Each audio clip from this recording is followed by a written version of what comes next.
नमस्कार, न्यूज 11 का Bihar digital platform देख रहे हैं आप और मैं हूं प्रगति शर्मा आपके साथ। देखिए, बिहार की राजनीति में आज का दिन फिर से अहम माना जा रहा है। जदयू ने अपनी राष्ट्रीय कार्यकारिणी की नई लिस्ट जारी कर दी है और इस लिस्ट में कई बड़े सियासी संकेत भी देखे जा रहे हैं। जी हां, सबसे ज्यादा जिस नाम को लेकर के चर्चाएं थी वो है निशांत कुमार, लेकिन चौंकाने वाली बात यह है कि इस लिस्ट में उनका नाम नहीं है।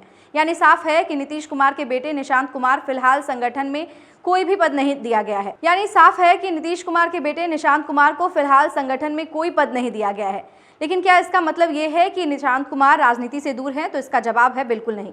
निशांत की एंट्री लगभग एक अलग अंदाज में हो चुकी है। हाल ही में जदयू ज्वाइन करने के बाद निशांत कुमार ने पहली बार कार्यकर्ताओं के बीच में अपनी मौजूदगी दर्ज कराई और सबसे बड़ी खबर यह है कि 3 मई से वे बिहार की यात्रा पर निकलने वाले हैं, जहां पश्चिमी चंपारण से ये यात्रा शुरू होगी और पूरे राज्य के 38 जिलों को वो कवर करने वाले हैं। इसी दौरान निशांत कुमार लोगों से सीधे संवाद करेंगे, उनकी समस्याओं को सुनेंगे और जमीनी हकीकत को भी समझने की पूरी कोशिश करेंगे।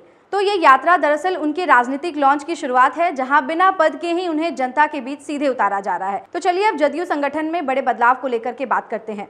पार्टी ने इस बार कई बड़े चौंकाने वाले फैसले लिए हैं, जहां संजय झा को फिर से राष्ट्रीय कार्यकारी अध्यक्ष बना दिया गया है।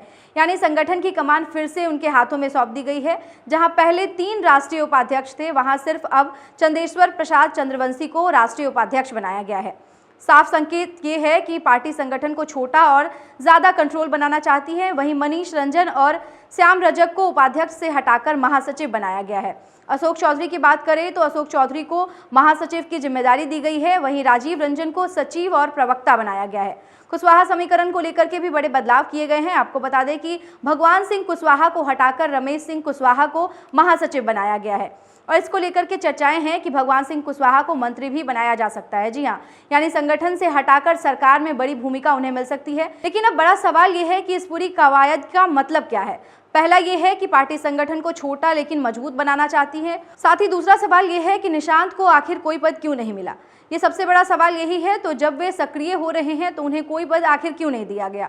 तो जवाब के तौर पर यह बताया गया है कि पार्टी शायद उन्हें सीधे जनता के बीच तैयार करना चाहती है, ताकि उनकी पकड़ जो है वो ग्राउंड पर उनके पिता की तरह मजबूत हो सके। तो बता दें कि जदयू की ये नई लिस्ट सिर्फ एक औपचारिक घोषणा नहीं है, बल्कि यह आने वाले समय की राजनीतिक रणनीति का ब्लूप्रिंट है।